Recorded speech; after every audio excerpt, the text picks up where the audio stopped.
donc toujours dans le thème de l'économie d'énergie au service de la souveraineté économique. En Algérie, le secteur de l'énergie représente le PIB national, qui alimente l'industrie locale, l'enseignement supérieur et la recherche, garantit la stabilité sociale, finance l'investissement public et conditionne notre souveraineté économique.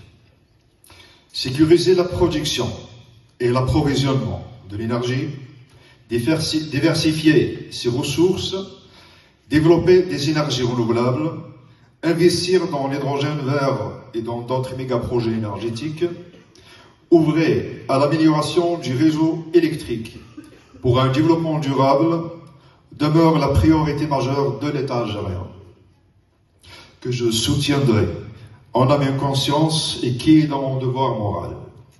Notre soutien à la politique de l'État nous laisse sensibles et motivés à la fois à œuvrer d'une manière professionnelle et efficace, selon nos moyens, pour garantir en permanence l'autosuffisance et la sécurité énergétique, qui doit dépasser les discours traditionnels pour se concentrer sur les actions concrètes, mesurables et applicables.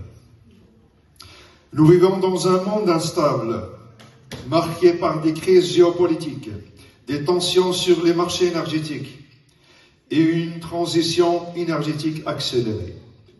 Dans ce contexte, les pays qui réussissent ne sont pas nécessairement ceux qui produisent le plus, mais ceux qui maîtrisent le mieux leur système énergétique.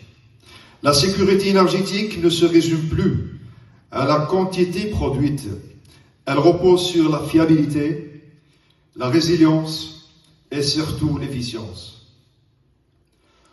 Pour l'Algérie, cela signifie une chose très claire.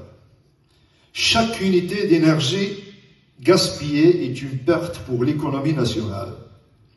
Une pression supplémentaire sur les infrastructures à terme. Un risque pour la stabilité du système national.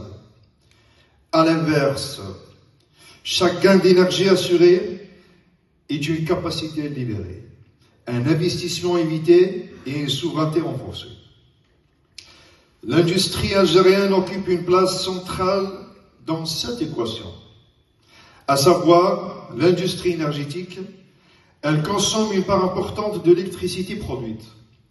Elle dépend de la qualité du réseau et elle influence directement les coûts, supportés par l'État et par les opérateurs énergétiques.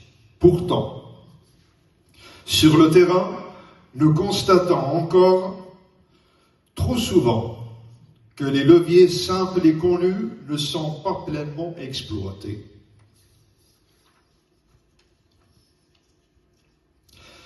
Quand on parle d'efficience industrielle,